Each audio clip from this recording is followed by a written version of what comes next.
Welcome back to Ancient Hours. Tonight, we return to ancient Egypt with a quieter question. What did ordinary life feel like when the Nile shaped almost everything? Not the life of pharaohs, not the golden tombs, not the great stone monuments standing in the sun, but the lives lived beside them, the bakers, the children, the farmers, the scribes, the families sleeping under warm night air on mud-brick roofs.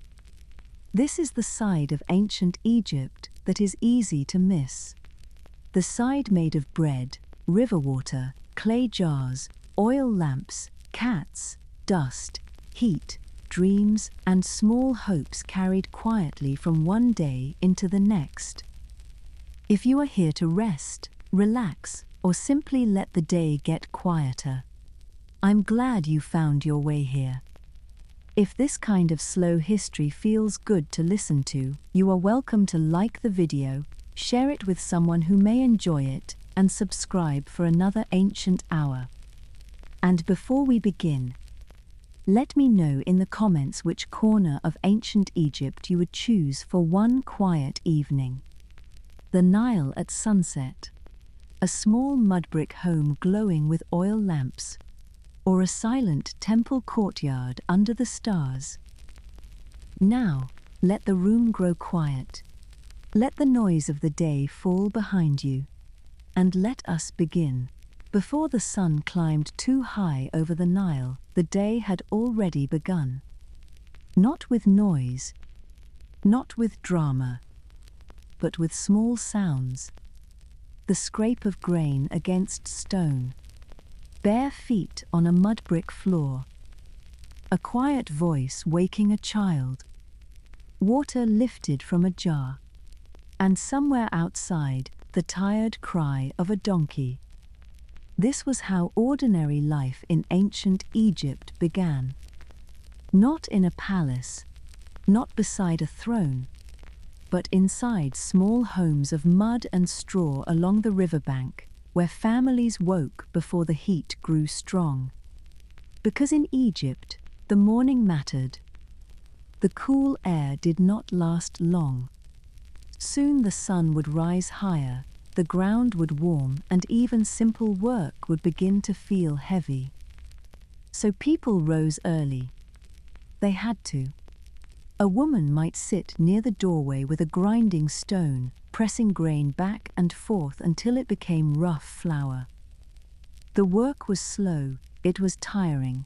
Arms ached, dust clung to the skin. Yet this was the beginning of bread. And bread was the beginning of almost everything. For most Egyptians, bread was not just food.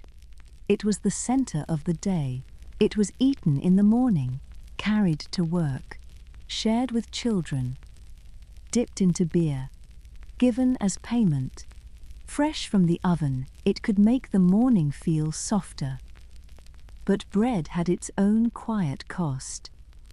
Grain was ground again and again on stone, and tiny bits of grit could mix into the flour. Over time, that grit wore down teeth. The same bread that kept people alive could slowly damage the mouth that ate it. It is one of those strange, ordinary details of the ancient world. Food could save a body, and still leave its mark. Nearby, someone might stir the ashes of last night's fire. A clay oven warmed.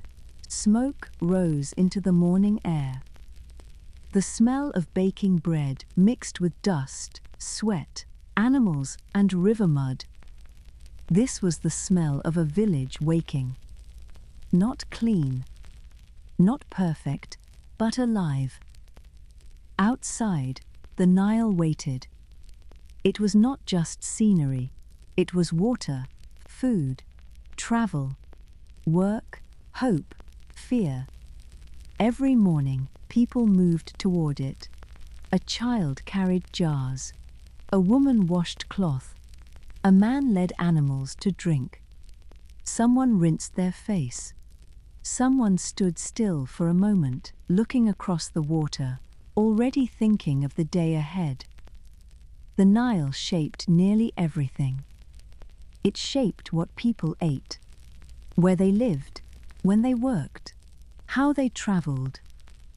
It rose and fell with the seasons, leaving rich dark soil behind when the flood was kind.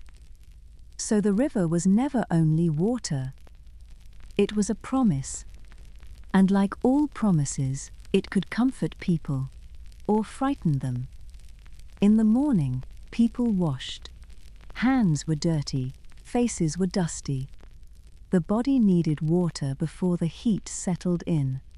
But washing also meant more than comfort. Cleanliness mattered in Egypt. Order mattered. A person might rinse their hands, wash their mouth, smooth oil onto the skin, and step into the day feeling a little more prepared. Not as a grand ceremony, just as habit. And habit tells us a great deal.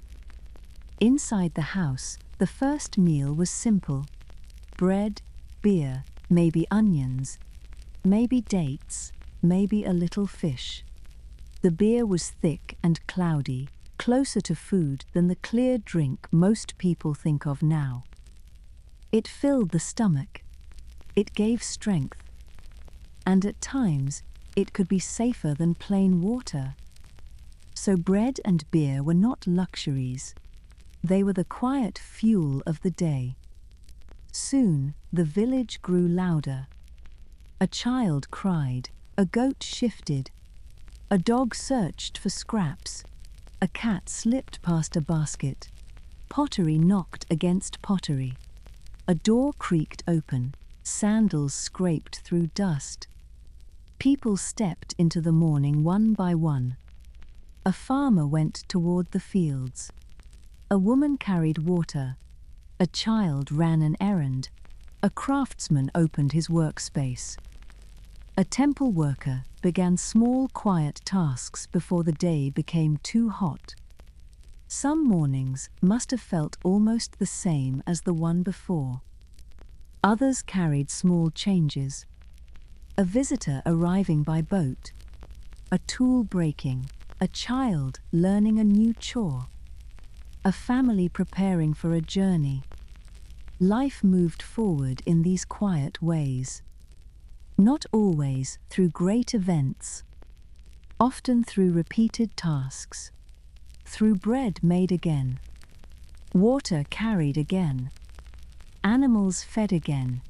Children woken again. It is easy to think of Egypt through what remains. Pyramids, temples, stone statues.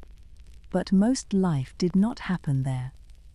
Most life happened in the early morning, in hands grinding grain, in smoke rising from ovens, in jars carried from the river, in voices calling across small spaces. By the time the sun climbed higher, the first part of the day was already gone. Bread was made, water was carried, animals had been fed. Children were awake. Workers were already moving toward the fields. And beside them, the Nile kept flowing. Quietly, patiently. As another ordinary morning began, the Nile was never far away. For many Egyptians, it was the first thing beyond the village. A strip of moving water, slow, dark, full of life, and full of danger too. It carried boats.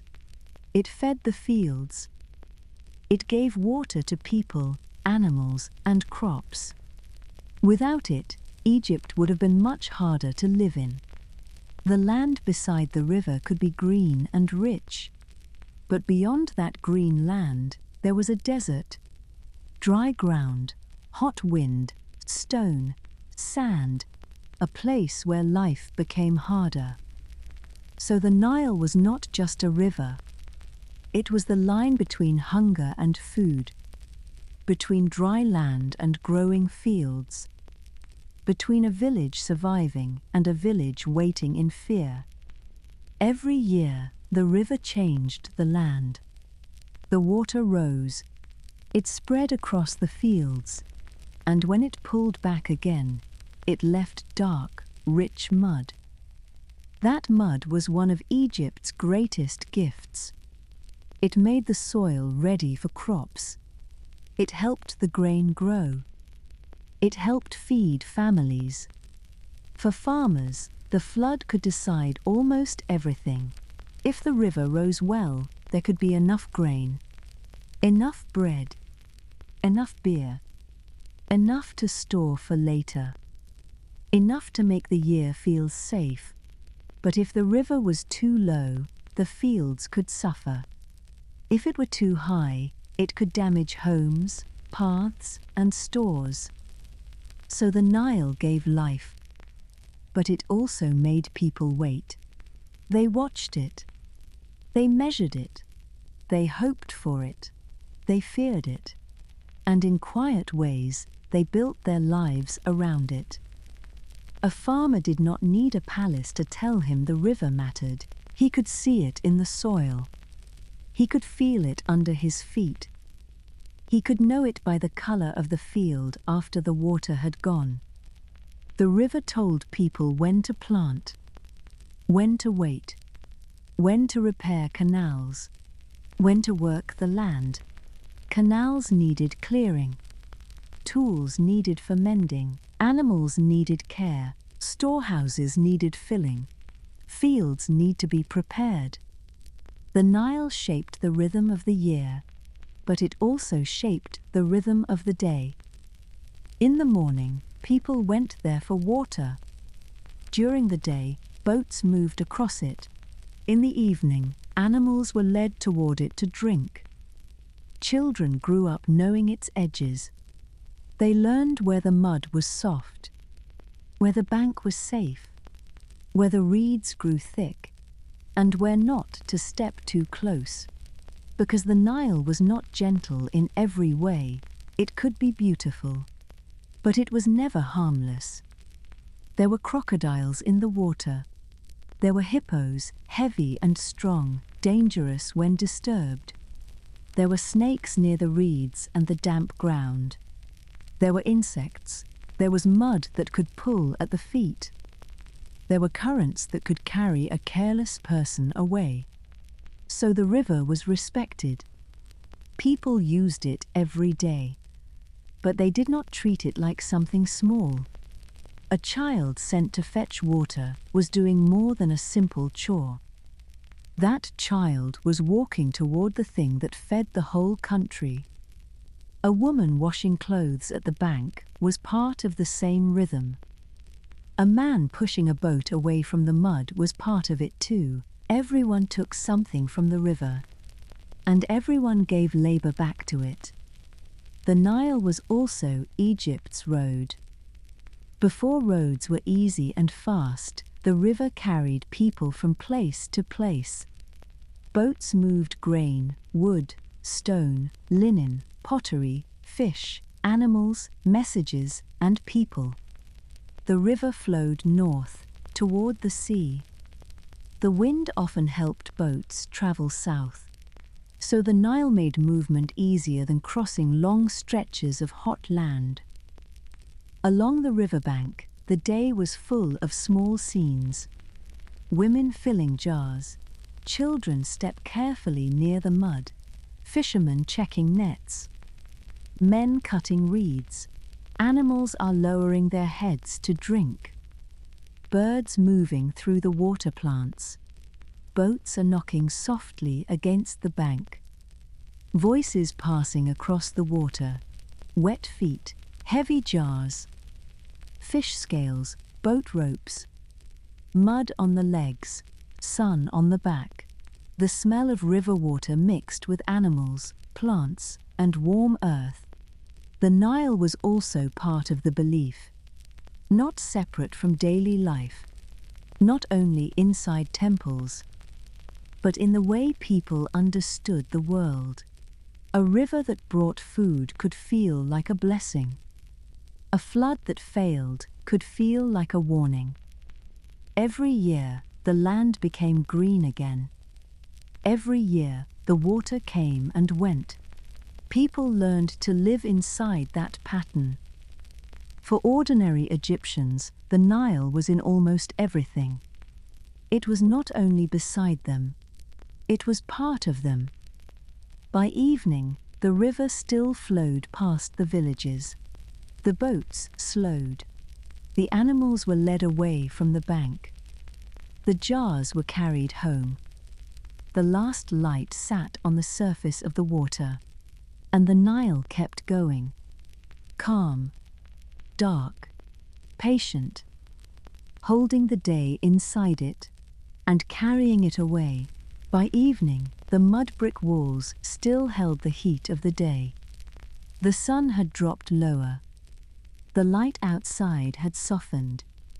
But inside many homes, the air could still feel warm, close, and heavy.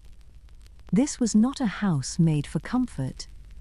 It was made for shade, for shelter, for storage, for sleeping, for keeping family food safe through another day.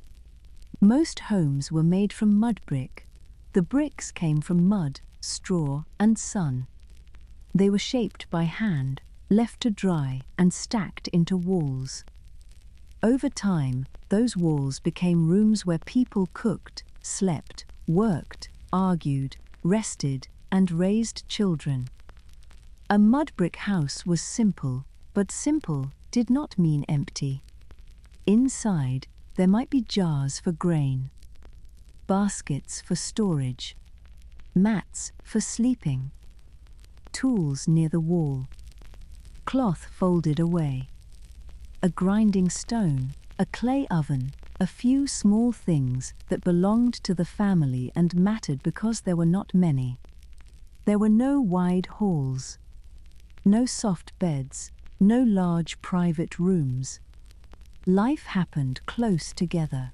People slept near one another. Children stayed near parents. Food was stored near where people lived. Smoke from cooking could stay in the room. Dust came in from the street. Animals moved nearby, and every sound belonged to everyone. By night, the house changed. The work of the day slowed. The jars were set back.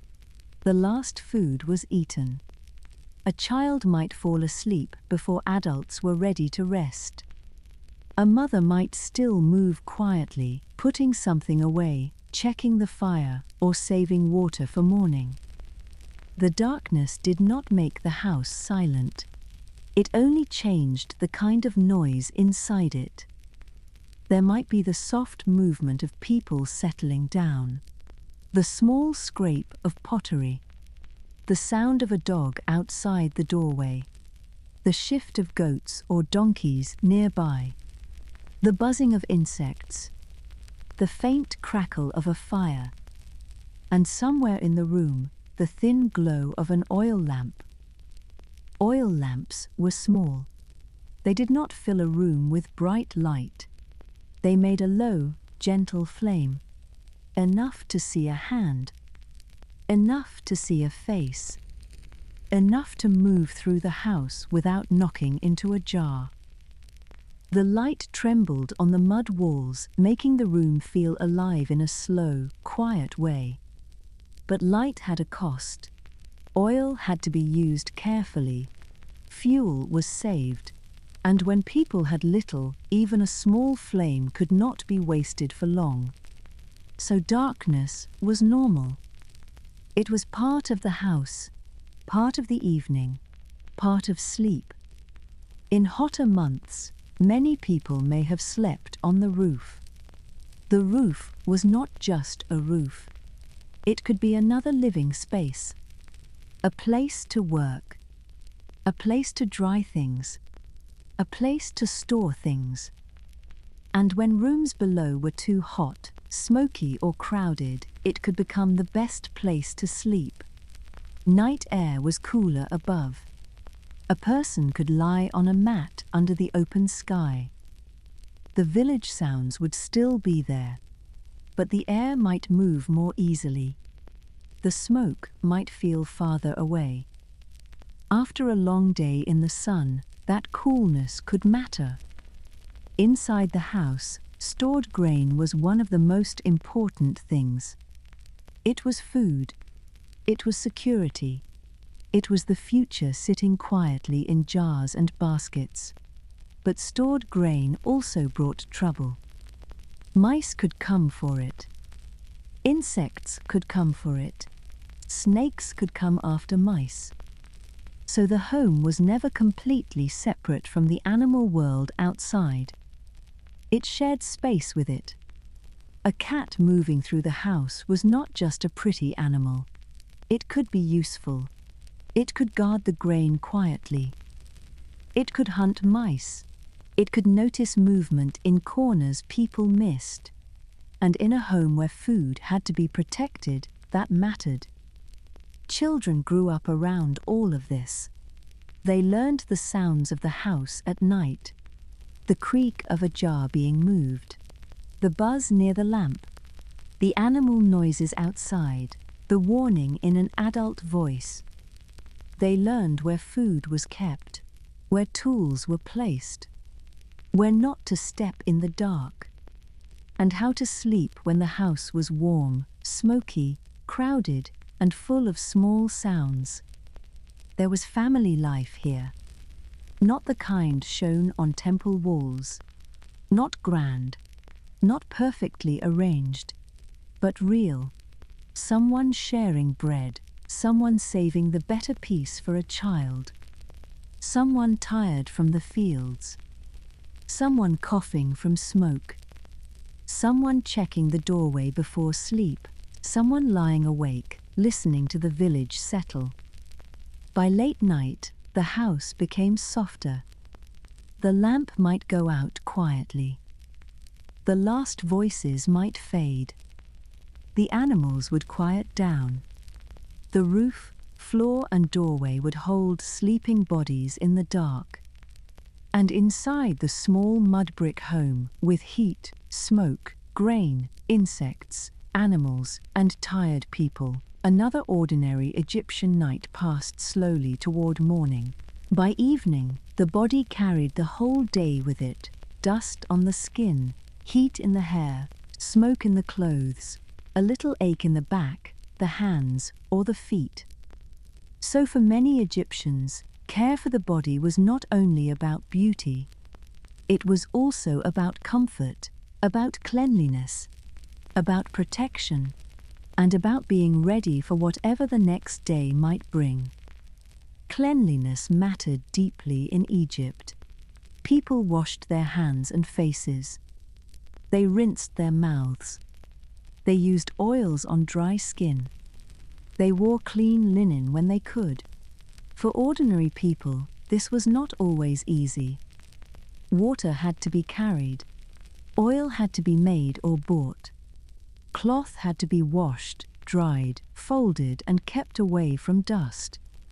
But even simple washing could make a person feel more ordered, more human, and more prepared to step back into the heat. One of the most familiar Egyptian details is eye makeup.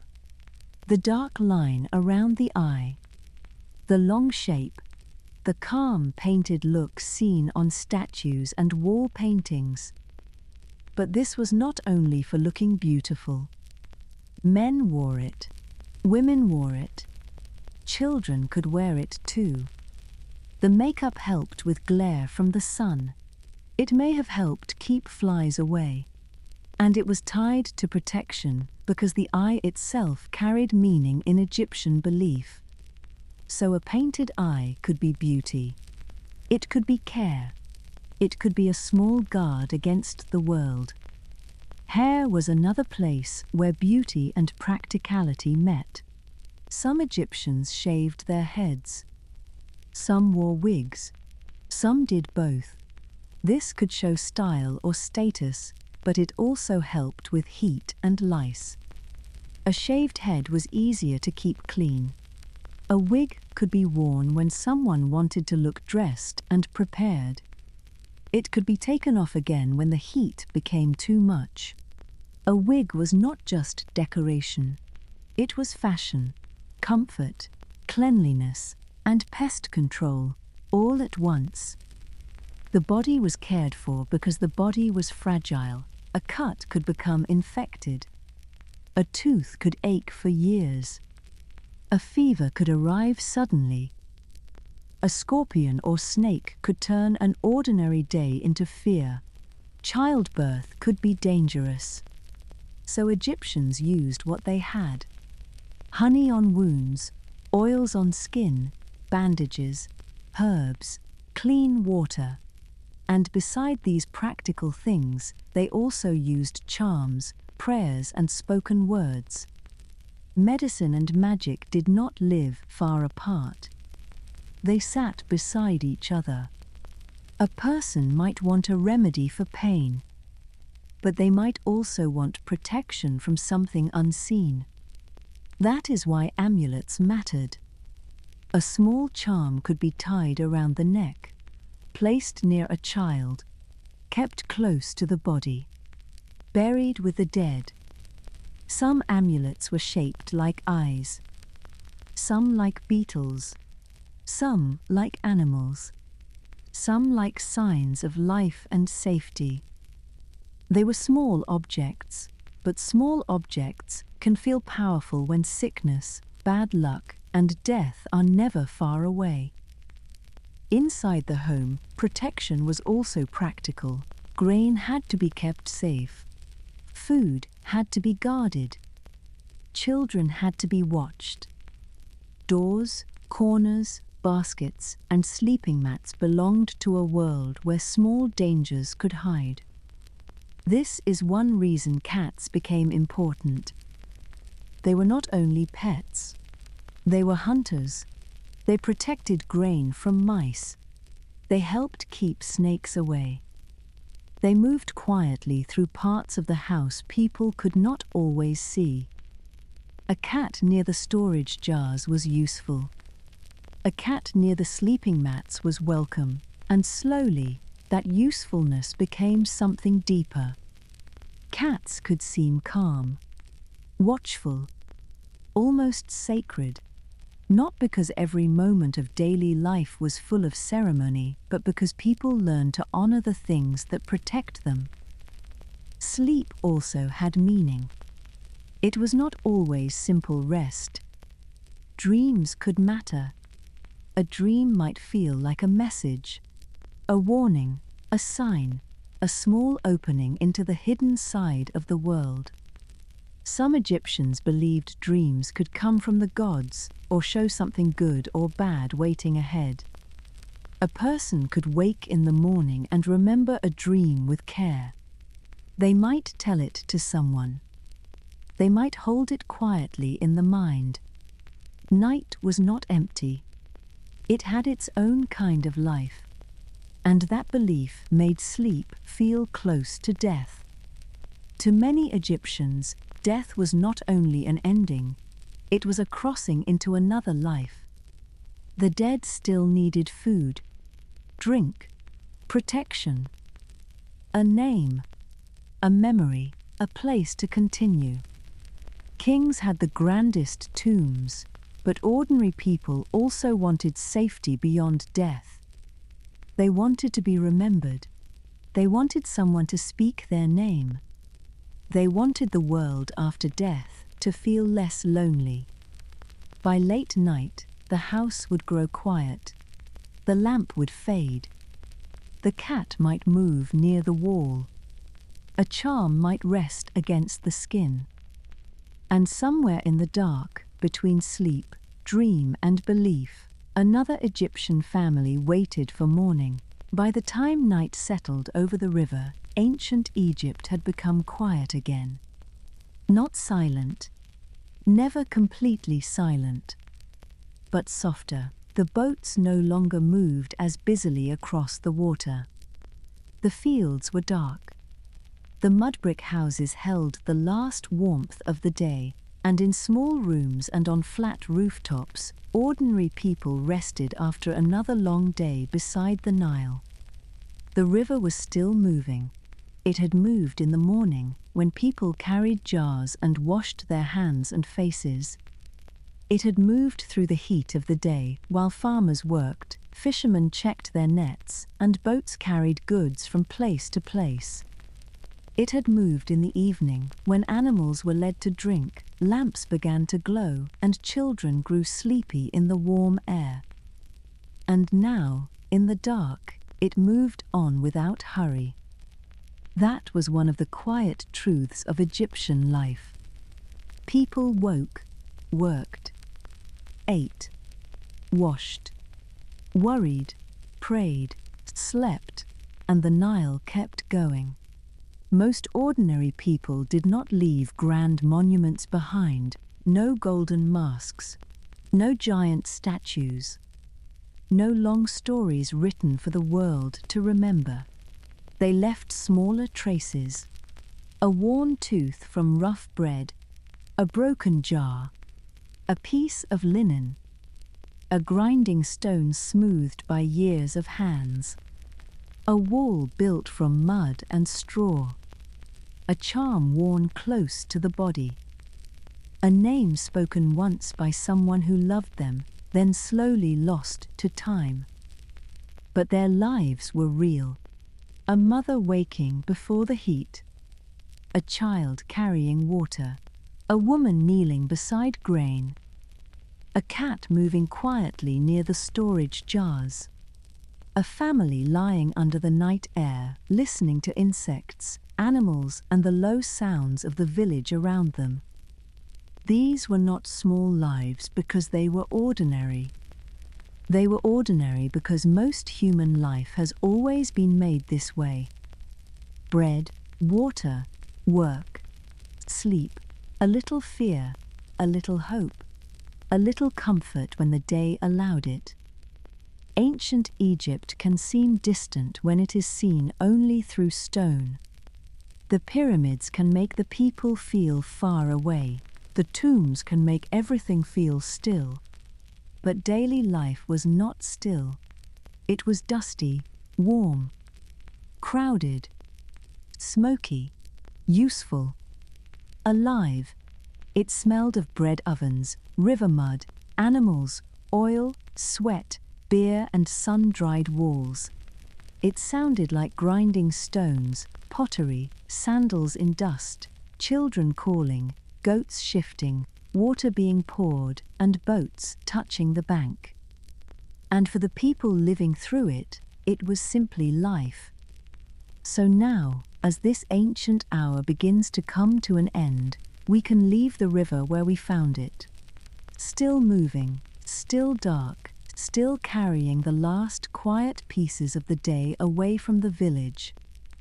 The people slept. The animals quieted. The roofs cooled. The fields rested. And the Nile kept moving past them all, calm, dark, patient, as if it had all the time in the world.